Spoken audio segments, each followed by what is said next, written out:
অক্টোবরে তফসিল ঘোষণার লক্ষ্যে কাজ করছে যাচ্ছে ইসি। কমিশনের প্রস্তাবনা চূড়ান্ত করা ও দলগুলোর ঐকমত্যের অপেক্ষা। সংস্কার কমিশনের কিছু প্রস্তাবনা আছে, আমরা কোনোভাবে চাব না অতীতের যেই যে বিতর্কিত নির্বাচন হয়েছে সেরকম কোনো নির্বাচন হোক। বিশেষ মহলকে সুযোগ দিতে নির্বাচনে দেরি করছে সরকার, দাবি বিএনপির। ভোট নিয়ে স্পষ্ট বার্তা না পেলে আন্দোলন। ঢাকার রাস্তায় নেই যানজট, ভোগান্তির সিগন্যালগুলোতে দ্রুত পার হচ্ছে যানবাহন। স্বস্তির যাতায়াতে খুশি রাজধানীবাসী। বিনোদন কেন্দ্রে উপচে পড়া ভিড়, কক্সবাজার সমুদ্র সৈকতে ভ্রমণ পিপাসুদের সমাগম। পরিবার পরিজনদের নিয়ে আনন্দে মেতেছে মানুষ। এবং ঈদের দ্বিতীয় দিনেও গাজায় ইসরায়েলি হামলা, নিহত অন্তত ৩৪। ঘন বসতিপূর্ণ রাফা থেকে ফিলিস্তিনিদের সরে যাওয়ার নির্দেশ। দেখছিলেন শিরোনাম সংবাদ দুপুরের, সঙ্গে রয়েছি আমি সাইন ইসলাম। এবার বিস্তারিত। ডিসেম্বরে জাতীয় সংসদ নির্বাচনকে টার্গেট করে এগোচ্ছে নির্বাচন কমিশন। নির্বাচন কমিশনার আনোয়ারুল ইসলাম সরকার জানান, অক্টোবরে তফসিল ঘোষণার প্রস্তুতির লক্ষ্যে কাজ করে যাচ্ছে কমিশন। দেশ টিভিকে দেওয়া সাক্ষাৎকারে আনোয়ারুল ইসলাম সরকার জানান, সংস্কার কমিশনের প্রস্তাবনা চূড়ান্ত করা এবং রাজনৈতিক দলগুলোর ঐকমত্যের অপেক্ষায় আছে নির্বাচন কমিশন। বিস্তারিত শিউলি রায়ের রিপোর্টে। বিগত 15 বছরে স্বৈরাচার আওয়ামী লীগ সরকারের আমলে ভোট ও নির্বাচন ছিল সবচেয়ে বেশি প্রশ্নবিদ্ধ। সেই কারণে নির্বাচন ব্যবস্থাকে ঢেলে সাজাতে সংস্কার কমিশন অন্তত 16টির ক্ষেত্রে 150টিরও বেশি সংস্কার প্রস্তাব দিয়েছে সরকারের কাছে। নির্বাচনী সংস্কার কতটা হবে তা নিয়ে চূড়ান্ত সিদ্ধান্ত এখনো আসেনি। তবে সরকারের পক্ষ থেকে ডিসেম্বরকে কেন্দ্র করে জাতীয় সংসদ নির্বাচনের প্রস্তুতির নির্দেশ দেওয়া হয় ইলেকশন কমিশনকে। ডিসেম্বরে হতে হয়, আমাকে অক্টোবরের মধ্যে শিডিউলটি ক্লিয়ার করতে হবে। পরে আগামী ডিসেম্বর নির্বাচন করা সম্ভব। ডিসেম্বরের টাইম ফ্রেম চূড়ান্ত রেখেই আগস্ট সেপ্টেম্বরের মধ্যেই ভোটার তালিকা প্রস্তুতকরণ, ভোট কেন্দ্র স্থাপন, আইন সংস্কার, সীমানা পুনর্নির্ধারণ, নতুন দল নিবন্ধন, পর্যবেক্ষণ নীতিমালা প্রণয়ন, আরপিও সংশোধন, ভোট গ্রহণ কর্মকর্তা নিয়োগ সহ বেশ কিছু কাজের প্রস্তুতি সম্পন্ন করছে নির্বাচন কমিশন। এই বিষয়ে নির্বাচন কমিশনার আনোয়ারুল ইসলাম সরকার বলেন, অক্টোবরে যদি তফসিল ঘোষণা হয় তাহলে আগস্ট সেপ্টেম্বরের মধ্যেই সকল প্রস্তুতি সম্পন্ন করে ডিসেম্বর অথবা আগামী বছরের জুনের মধ্যেই জাতিকে সুষ্ঠু ও নিরপেক্ষ নির্বাচন উপহার দিবে এবারের স্বাধীন কমিশন। সংস্কার কমিশনের কিছু প্রস্তাবনা আছে, নির্বাচন কমিশন এটা খুব গুরুত্বের সহকারে এক্সারসাইজ করছে। আইনের যে সংশোধন সেটা আসা মাত্রই হয়তো বা আমরা কাজে নেমে যাব, বলতে পারেন আমরা অনেক দূর এগিয়ে আছি। সম্ভব আপনি ডিসেম্বরের থেকে আপনি আসেন, ডিসেম্বর থেকে আপনি বাদ দেন, পিছনের দিকে আসেন। হ্যাঁ, অক্টোবরের দিকে যদি আমরা তফসিলের চিন্তা করি তো অক্টোবরের আগে সেপ্টেম্বরে আমার এই কাজগুলো করতে হবে, বা সেপ্টেম্বরে না হোক আগস্টে করতে হবে। তারপরেও যে বিষয়টা আমরা কোনোভাবে চাব না অতীতের যেই যে বিতর্কিত নির্বাচন হয়েছে সেরকম কোনো নির্বাচন হোক। এই ছাড়াও তিনি আরো বলেন, ঐক্যমতের সিদ্ধান্তের অপেক্ষায় আছে কমিশন। তর্ক বিতর্ক হচ্ছে, সেটা রাজনৈতিক আলোচনা, রাজনৈতিক পর্যায়ে। এখন রাজনীতিবিদরা যদি ঐক্যমত্যে আসে, সরকার যদি ঐক্যমত্যে আসে, নির্বাচন কমিশন সেই দিকে কাজ করবে, সেইভাবে কাজ করবে। সেই হিসাবে কখন হবে বা ডিসিশনটা আমরা কখন পাবো সেই সময় ধরে আমরা ডিসেম্বরকে সামনে রেখে প্রস্তুতিটা নিচ্ছি। 15 বছরের দীর্ঘ প্রতীক্ষা। জুলাই আগস্টের গণ অভ্যুত্থানের আত্মত্যাগে গঠিত অন্তর্বর্তী সরকারের অধীনে এবারে নির্বাচন কমিশনে নির্বাচনী ব্যবস্থা ও সুষ্ঠু নিরপেক্ষ বিতর্কবিহীন স্বচ্ছ নির্বাচন দেখার অপেক্ষায় আছে গোটা জাতি। শিউলি রায়, দেশ টিভি, ঢাকা। কারো এজেন্ডা বাস্তবায়ন করতে কিংবা বিশেষ কোনো মহলকে সুযোগ করে দিতেই জাতীয় নির্বাচনে বিলম্ব করছে সরকার। জনমনে এমন সন্দেহের সৃষ্টি হয়েছে বলে দাবি করছেন বিএনপি নেতারা। রাজনৈতিক স্থিতিশীলতা ও অর্থনৈতিক অগ্রগতি অব্যাহত রাখতে নির্বাচনে সুস্পষ্ট রোডম্যাপ ঘোষণার দাবিও জানাচ্ছেন তারা। নির্বাচন নিয়ে স্পষ্ট বার্তা না পেলে শিগগিরই আন্দোলনের কর্মসূচি ঘোষণা হবে বলেও হুঁশিয়ারি দিয়েছেন দলটির নেতারা। বিস্তারিত সাইফুল রিপনের প্রতিবেদনে।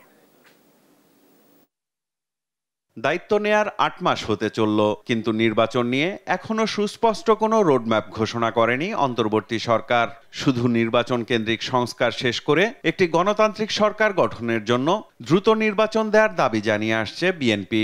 দলটির দাবি, নির্বাচিত সংসদই ঐকমত্যের ভিত্তিতে সংস্কারের বিষয়ে সিদ্ধান্ত নিতে পারবে।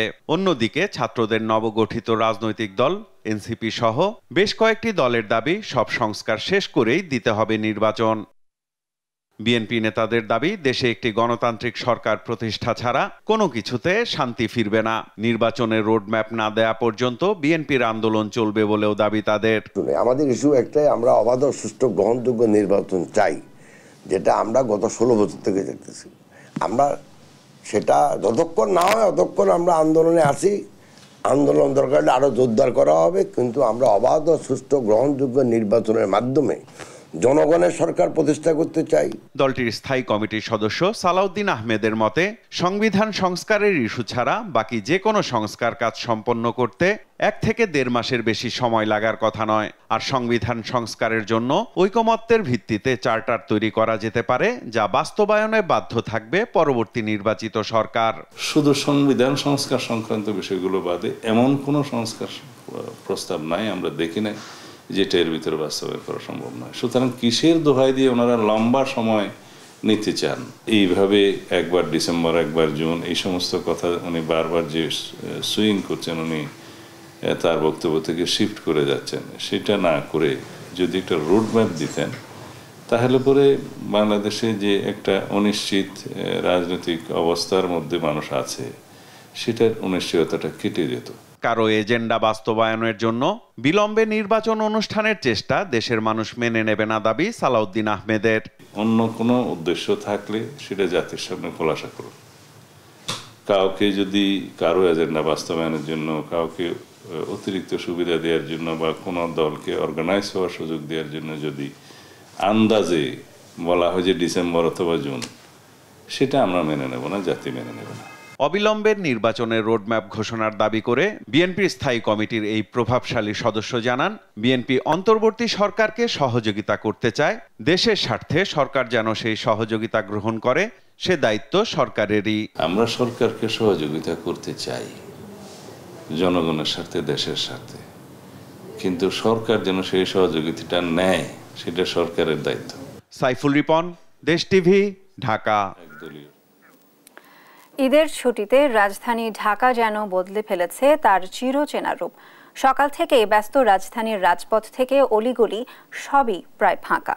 রাস্তার মাঝে মধ্যে কয়েকটি বাস দেখা গেলেও গণপরিবহনের সংকট রয়েছে। যানবাহন কম থাকায় অতিরিক্ত ভাড়া গুনতে হচ্ছে যাত্রীদের। গণপরিবহন কম থাকায় ফাঁকা ঢাকায় দৌরাত্ম্য এখন সিএনজি, অটোরিকশা ও ব্যাটারি চালিত রিকশার। অলিগলি থেকে শুরু করে সর্বত্র চোখে পড়ছে অটোরিকশা ও সিএনজি। সড়কগুলোতে অটোরিকশা ও সিএনজির বেপরোয়া গতিতে ছুটছে চলেছে। এতে বেড়ে গেছে দুর্ঘটনার ঝুঁকি। তাই সচেতনভাবে গাড়ি চালানোর অনুরোধ করা হয়েছে ট্রাফিক পুলিশের পক্ষ থেকে।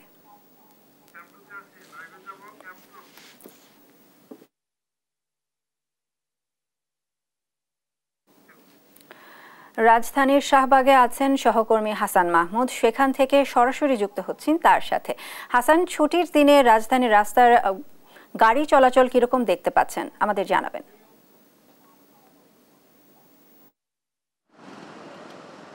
শাহিনা, আপনাকে ধন্যবাদ। যেমনটা বলছিলেন যে শাহবাগ মোড়ে কিন্তু সকাল থেকে আমরা অবস্থান করছি, সেখানে কিন্তু অন্যান্য সময় যেরকম যে পরিমাণ গাড়ি থাকে তার কিন্তু সামান্য পরিমাণ গাড়ি এই মুহূর্তে নেই। আমরা পুরো রাস্তায় কিন্তু ফাঁকা দেখছি এবং ট্রাফিক সিগন্যাল যেসব দেওয়ার কথা, এক একটা সিগন্যাল কিন্তু আমরা জানি যে 15 থেকে 20 মিনিটের বেশি সময় ধরে থাকে। তবে আজকে কিন্তু সেরকম কোনো লক্ষণ দেখছি না। ট্রাফিক সিগন্যাল ছাড়াই আসলে যে গাড়িগুলো যার যার মতো করে চলে যাচ্ছে, ফলে সেরকম কিন্তু কোনো ধরনের যানজট তো দূরের কথা, আর ন্যূনতম যানজটও কিন্তু সেরকম চোখে পড়ছে না। আমরা সকাল থেকে কিন্তু এমনটা দেখছি। একই সাথে রাজধানীর বিভিন্ন পয়েন্টে আমরা সকাল থেকে ঘুরে দেখেছি যে ঈদ উপলক্ষে সাধারণ মানুষ যারা একটু ঘোরাফেরা করছে তারাই কিন্তু বের হয়েছে, যেহেতু অফিস আদালত সব কিছু এখন আপাতত বন্ধ রয়েছে। ফলে যে পরিমাণ যানজট থাকার কথা সেটি কিন্তু আমরা কোনোভাবেই দেখছি না। এবং তবে গণপরিবহন চলছে, একই সাথে প্রাইভেট পরিবহন যেগুলো সিএনজি, রিক্সা, অন্যান্য প্রাইভেট কার সেগুলোও কিন্তু চলছে যথাযথভাবে। তবে সেরকম কিন্তু যানজটের কোনো সংখ্যা দেখছি না। আমরা কথা বলছিলাম বাস পরিবহনের মালিকদের সঙ্গে এবং যারা শ্রমিক রয়েছে তারাও যেটি বলছেন যে অন্যান্য সময় যেসব রুটে 2.5 থেকে 3-4 ঘন্টা পর্যন্ত লেগে যেত সেগুলো কিন্তু তারা 20 মিনিট থেকে আধা ঘন্টার মধ্যেই পার হচ্ছেন। অর্থাৎ ফলে তাদের যে ট্রিপের সংখ্যা কিন্তু সেটা বেড়ে গিয়েছে, ফলে ওই রকম আসলে তাদের ভোগান্তি হচ্ছে না। এবং তারা এই ঈদের যে বাড়তি বোনাস সেটি কিন্তু আমরা দেখছি যে কোথাও আদায় করা হচ্ছে। তবে তারা বলছেন যদি কেউ দিতে না চায় তাহলে কিন্তু তারা জোর করছে না, এমনটা কিন্তু বাসের হেল্পার কিংবা কন্ডাক্টর যারা রয়েছেন তারা কিন্তু বলছেন। তবে যাত্রীরা যদি অভিযোগ করছেন যে যেহেতু বাসের সংখ্যা কম, যাত্রীর সংখ্যা কম, বিভিন্ন জায়গায় তারা অনেকটা সময় দেরি করে আসলে বাসগুলো ছাড়ছে, ফলে কিছুটা তাদেরকে ভোগান্তি পেতে হচ্ছে। যদিও পরবর্তীতে রাস্তা যেহেতু ফাঁকা থাকায় খুব দ্রুত চলে যাচ্ছে, ফলে আসলে সেরকম একটা সময় ক্ষেপণ হচ্ছে না। তবে যেসব খেটে খাওয়া মানুষ, অর্থাৎ যারা পায়ে চালিত রিক্সা চালান কিংবা যারা সিএনজি চালিত অটোরিক্সা চালায় তাদের জন্য কিন্তু কিছুটা ভোগান্তির কারণ হয়ে দাঁড়িয়েছে। তারা যেটি বলছেন যে এই সময়টাতে যেহেতু রাজধানীতে যাত্রীর সংখ্যা কম, ফলে তাদের যে উপার্জনের পরিমাণ সেটি কিন্তু অনেকটাই কমে গিয়েছে এবং তারা আশা করছেন আগামী 1-2 দিনের মধ্যে হয়তো রাজধানীর স্বাভাবিক অবস্থায় ফিরে আসবে এবং অফিস আদালত সব খুলে দেবে। ফলে মানুষের সংখ্যা বাড়লে তখন তাদের আয় উপার্জনের সংখ্যাও বাড়বে, এমনটা কিন্তু প্রত্যাশা করছেন সেখানকার যারা সাধারণ খেটে খাওয়া মানুষ রাজধানীর। তো এই ছিল আমার কাছে এখান থেকে সবশেষ পরিস্থিতি। শাহিনা, ধন্যবাদ হাসান আপনাকে। রাজধানীর শাহবাগ মোড় থেকে যান চলাচলের বিস্তারিত নিয়ে জানাচ্ছিলেন আমাদের সহকর্মী হাসান মাহমুদ। ঈদের ছুটির উপভোগ করতে দেশের বিভিন্ন পর্যটন স্পটগুলোতে ভিড় জমিয়েছেন ভ্রমণ পিপাসুরা। পরিবার পরিজন ও বন্ধুদের সাথে ঈদের আনন্দ ভাগাভাগি করতে মেতে উঠেছে তারা। প্রকৃতির অপার সৌন্দর্যের লীলাভূমি বিশ্বের দীর্ঘতম সমুদ্র সৈকত কক্সবাজারে বেড়েছে জনসমাগম। পুরো রমজান জুড়ে প্রায় শুনশান নীরবতা থাকলেও বর্তমানে সেখানে ভিড় দেখা যাচ্ছে। এদিকে বিভিন্ন জেলা ও উপজেলা থেকে পর্যটক ও দর্শনার্থীরা ঈদের আনন্দ উপভোগ করতে ভিড় করছেন দিনাজপুরের নবাবগঞ্জ ও উপজেলার স্বপ্নপুরীতে। আর ঈদ উল ফিতর উপলক্ষে দর্শনার্থীদের ভিড় বেড়েছে রাঙামাটি, বান্দরবন, নেত্রকোনা সহ বিভিন্ন পর্যটন স্পটগুলোতে। ঈদ আনন্দ উপভোগ করতে পরিবারের সদস্যদের সাথে নিয়ে এসব পর্যটন স্পটে ছুটছেন সাধারণ মানুষ।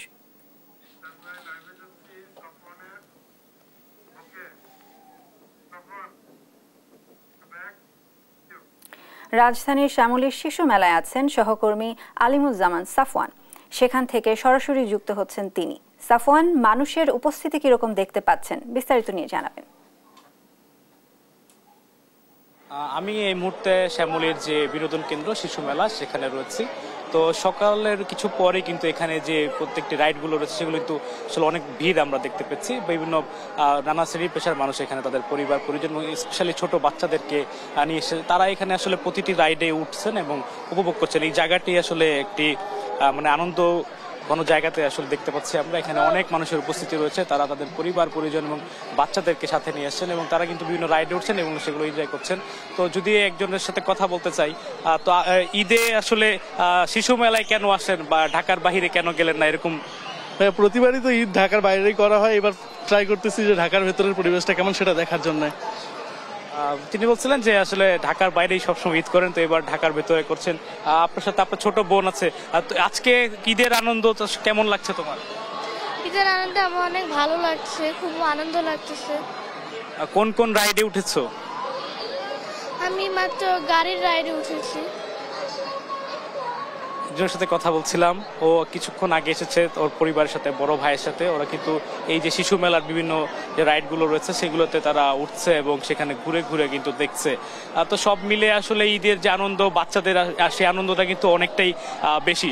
সেক্ষেত্রে দেখা যায় যে যারা ঢাকায় ঈদ করে ঢাকার বাইরে যেতে পারে না, বিভিন্ন কারণে আসলে যেতে পারে না, তারা কিন্তু এই যে ঢাকার ভিতরে যে সীমিত যে পর্যটন কেন্দ্রগুলো রয়েছে, শিশু মেলা রয়েছে, চিড়িয়াখানা রয়েছে, ধানমন্ডি লেক রয়েছে, এইসব জায়গায় কিন্তু তারা আসে। আবার এখন বর্তমানে কিন্তু অনেক দামি দামি রাইডেরও ব্যবস্থা রয়েছে, তো সেখানে যারা যেতে পারে না, দেখা গেছে মধ্যবিত্তরা, তারা কিন্তু এই যে এখানে আসে।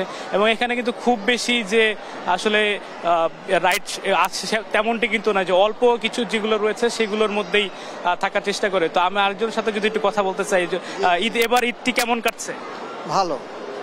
এখানে আসলে পরিবারের সাথে এসেছেন, এখানে কি কি রাইডে উঠছেন?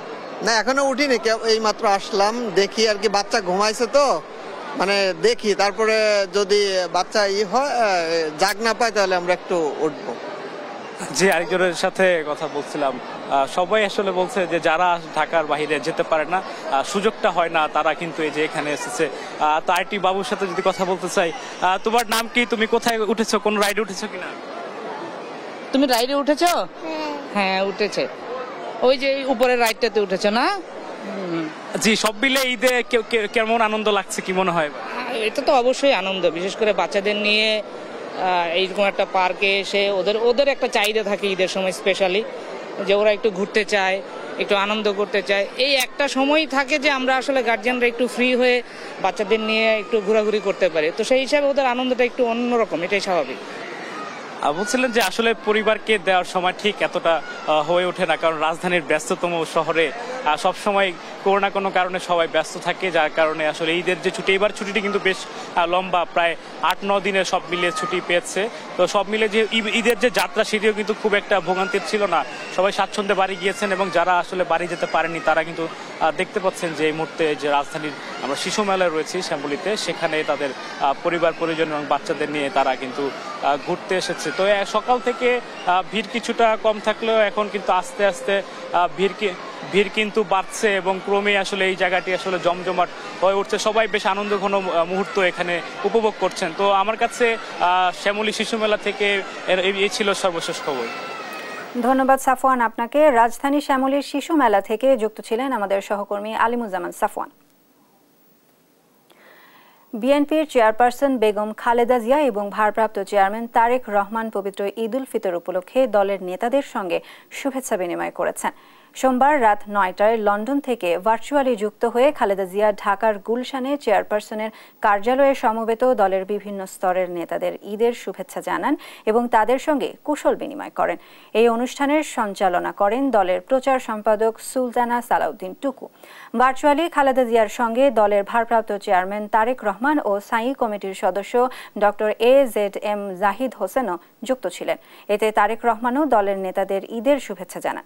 শুভেচ্ছা বিনিময় অনুষ্ঠানে উপস্থিত ছিলেন বিএনপি মহাসচিব মির্জা ফখরুল ইসলাম আলমগীর, স্থায়ী কমিটির সদস্য খন্দকার মোশাররফ হোসেন, জমির উদ্দিন সরকার, মির্জা আব্বাস, গয়েশ্বর চন্দ্র রায়, নজরুল ইসলাম খান, ইকবাল হাসান মাহমুদ টুকু ও সেলিম রহমান সহ অন্যান্যরা।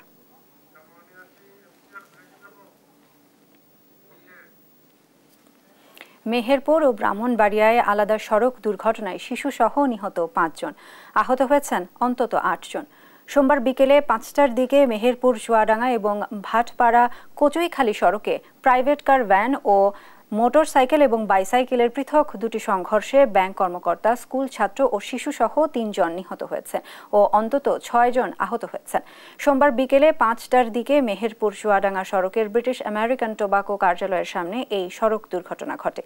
এদিকে ব্রাহ্মণবাড়িয়ায় আশুগঞ্জে যাত্রীবাহী বাস ও সিএনজি অটোরিকশার মুখোমুখি সংঘর্ষে 2 জন নিহত হয়েছে। এ ঘটনায় আরও 2 জন গুরুতর আহত হয়েছেন। নিহতদের মরদেহ উদ্ধার করে ময়নাতদন্তের জন্য জেলা সদর হাসপাতালের মর্গে পাঠানো হয়েছে।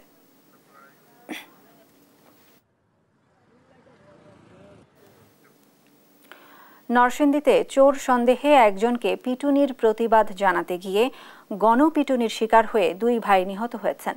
সোমবার সন্ধ্যায় উপজেলার ভাগদি এলাকায় এই ঘটনা ঘটে।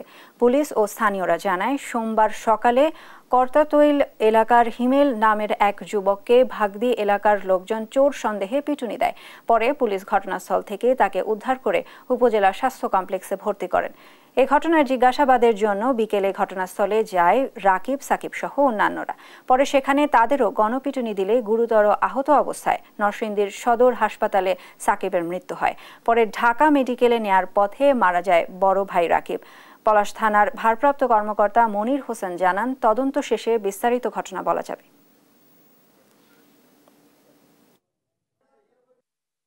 ঘোড়াশাল থেকে দুই ভাই সাকিব ও রাকিব আসে আমাদের সদর হাসপাতাল ইমার্জেন্সিতে। সাকিবকে আমরা মৃত অবস্থায় পেয়েছি এবং রাকিবের অবস্থা মুমূর্ষু ছিল।